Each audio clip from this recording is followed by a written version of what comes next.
نبی نے فرمایا کہ میری امت پر وہ زمانہ ضرور آئے گا جیسا بنی اسرائیل پر آیا. جیسا بنی اسرائیل کون ہے؟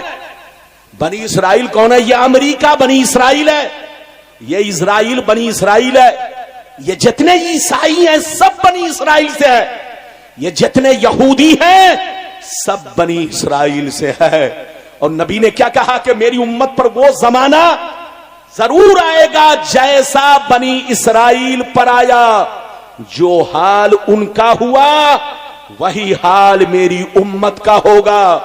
جو کام ان لوگوں نے کیا وہی کام میری امت کے لوگ کریں گے.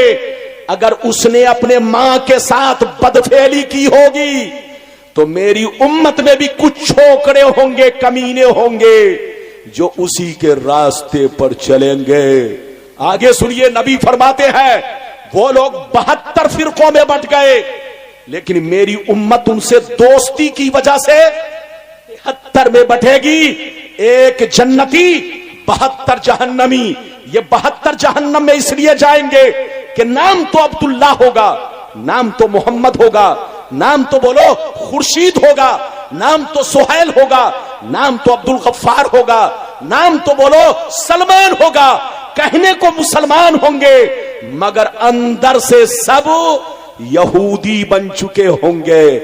اندر سے سب یہودی بن چکے ہوں گے. یاد رکھیے یہ 72 فرقے کے لوگوں کا کنیکشن انہی 72 یہودیوں سے، 72 بنی اسرائیل کے لوگوں سے ہوگا جو کہنے کو تو مسلمان ہوں گے لیکن اندر سے سب یہودی، دل یہودی، دماغ یہودی، سوچ یہودی، کیریکٹر یہودی، چال چلن یہودی، پورا ماحول، پورا معاشرہ ان کا یہودی بن چکا ہوگا. اس حدیث کو جب آپ سن چکے تو اب میری طرف دیکھیے، آج سے 250 برس پیچھے چلیے. کہاں؟ جلدی بولو. آج سے 250 برس پیچھے چلیے. پورے عرب کا ماحول الگ تھا. زور سے بولو. پورے عرب کا ماحول الگ تھا. جب تک ترکیوں کی حکومت تھی پوری دنیا میں مسلمانوں کا ایک جلوہ تھا، مسلمانوں کا ایک روب و دبدبہ تھا.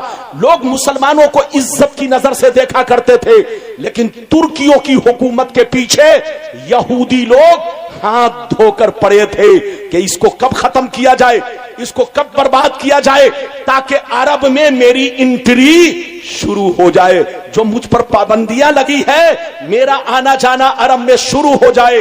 یہودی لوگ پیچھے پڑے تھے، موقع نہیں مل رہا تھا لیکن ایک ایسا موقع آیا کہ اس نے 2 مشہور گھرانے کے آدمی کو پکڑا، جوان چھوکرے کو پکڑا.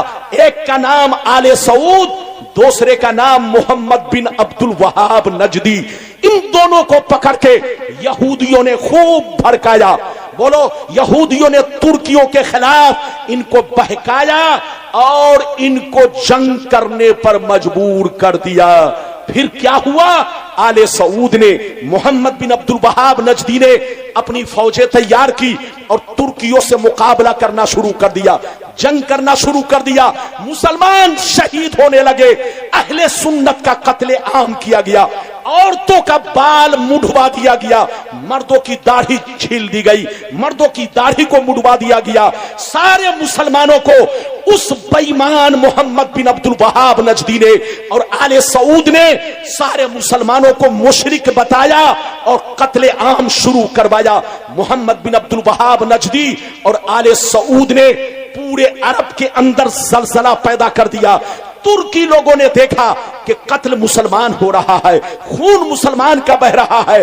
یہ حکومت کے لالچ، یہ حکومت کے لالچی ہے، ان کو کرسی چاہیے، یہ یہودیوں کے دلال ہے، یہ یہودیوں کے ایجنٹ ہے. ترکی لوگ بڑے رحم دل تھے. اس نے کہا اے ظالمو، تم کو کرسی چاہیے، میں کرسی دینے کے لیے تیار ہوں لیکن آپس میں مسلمان کا خون مت بہاؤ، مسلمانوں کو قتل مت کرو. مسلمان قتل ہو جائیں گے تو اس دنیا میں اسلام کا جھنڈا کون لہرائے گا؟ ترکیوں نے کہا کہ میں اپنی کرسی